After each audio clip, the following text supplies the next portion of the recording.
Good afternoon. My name is Sergio Galvis. I'm a partner at Sullivan & Cromwell in New York. I run our Latin American practice, and I am co-editor of the Guide to Corporate Crisis Management, published by Latin Lawyer.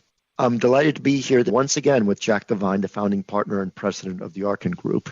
Jack always provides insightful and interesting, as well as practical recommendations. Jack, welcome back. Delighted to have the opportunity to talk to you, notwithstanding that we're doing it at a time of such great challenge and uncertainty. Sergio, I'm glad we're circling back because the world has been turned upside down as a result of the virus. It's going to have huge political, economic repercussions that are going to be with us for a long time. Jack, we spent some time in the last podcast talking about the importance of advanced planning and protocols. What do you think companies should be considering in Latin America when updating their protocols to account for pandemics? And particularly, is this likely to be different for regional companies versus global multinationals with activities around the world or supply chains around the world? Sergio, that's a really good question. And in fact, you and I started years ago working on protocols. So it's never too late to get started. And those that weren't a believer in this, when we were talking about it last time, I think will fully understand the importance of making sure you know what to do in a crisis. Everybody in the executive management knows about it, that you have plans on how to have continuity in the business, to make sure that you have thought through the security implications of a crisis and have very detailed plans. And I've gone through people that have a 12-page to a 200-page report. The 200-page is really good, very thorough, but it's not manageable in a crisis. So you have to have an executive sheet for 2 pages. I do think you have a basic protocol that you can lay over just about anything from floods to a terrorist event. But then if you have that general part of your business, your communications with executives, your messaging, your off-site capabilities in place, then you're in a position to deal with the crisis that's the unknown, and they don't call it unknown for nothing. You'll never have a perfect plan. So my point is you get it down so that you can handle almost anything, and then you can focus your attention on that unanticipated, the flood, the earthquake, things that only God knows when they're going to happen. That's very helpful, Jack. Can we learn from you some of the specific discussions that you've been having with clients in the last few weeks? I think was really very helpful to one of our top clients is back in January and February, we were able to get in front of them and we were talking to them and developing a plan.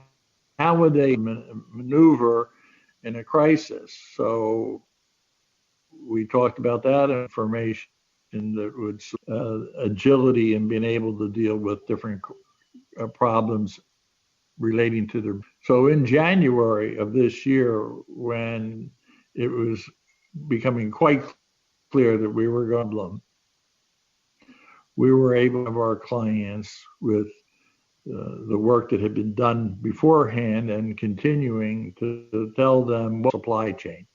In other words, the pandemic was going to, what would that lockdown look like? What policies would the government be taking? What would be happening to their plants? Would they be able to get the products?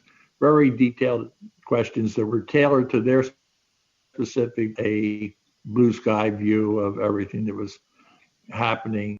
I also think one of the things that was very important is that we were able to, provide real-time advice about, because I have companies with 900, 1,000 employees, and they're doing off-site communications. And when the dust settles, I think it's very interesting to see how effective a lot of companies have been in doing telecommuting and social media. I think it may change business practices, frankly. Are there specific consequences given the dependence in certain countries on oil revenues of having the pandemic crisis develop side by side with the crash in the oil market? when we look at the impact of oil in Latin America, obviously there are several countries that have reliance on oil as the backbone of their budgets and their economies.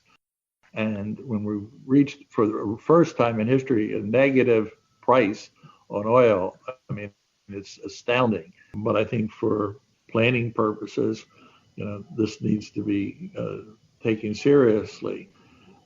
This environment has a number of downsides. It's not just oil revenue being decreased.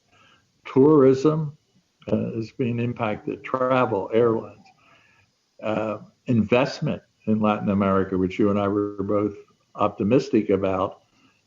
It's not that people aren't going to invest in Latin America, it's just that where is the investment going, period, around the world. So I think, we went from a pretty upbeat frame of mind to one of, I think, deserved concern about the region. Now, the companies that were best prepared and best organized to deal with their employees, the better they'll fare. But even there, the macroeconomics of each country are going to have an impact. The novel coronavirus, essentially one big unknown, has resulted in a global crisis. How can our clients prepare for other big unknowns that present such an immediate and thorough global as opposed to regional impact? That, again, is a really sharp question, Sergio. I mean, my background, it's been, I spent years in the CIA evaluating and collecting information. I've been in the private sector doing the same thing. Our firm does a fair amount of work in what I would call the intelligence area. I would say this is a time where the private sector needs to be thinking about its needs for really hard information about what's going on in its industry around the world, but its supply chain. And there's going to be so much disinformation and so many people opining their views. The companies, and I know several of them are our clients, spend time and resources on being well informed. And I would say one of the very first things I think companies need to do is to make sure that there are senior executives, a routine system of evaluating the company, not only within its own productivity, but in this macro world that we live in, all the things that it can impact on their supply chain, can impact on the security and stability of their investments around the world. So I think intelligence is really important. Jack, once again, thanks so much for joining us and our audience today. A reminder to all, Jack Devine contributed a chapter to the book that we edited, published by Latin Lawyer, entitled The Guide to Corporate Crisis Management, focused particularly on managing corporate crises in Latin America. Once again, Jack, thanks for being with us. Sergio, again, I very much valued and enjoyed today's discussion. I think, as usual, you've hit on what I think are the big issues for us in Latin America, and hopefully we've been able to move the ball down the court a little bit in that understanding. And I appreciate the opportunity to chat with you about that. Thank you.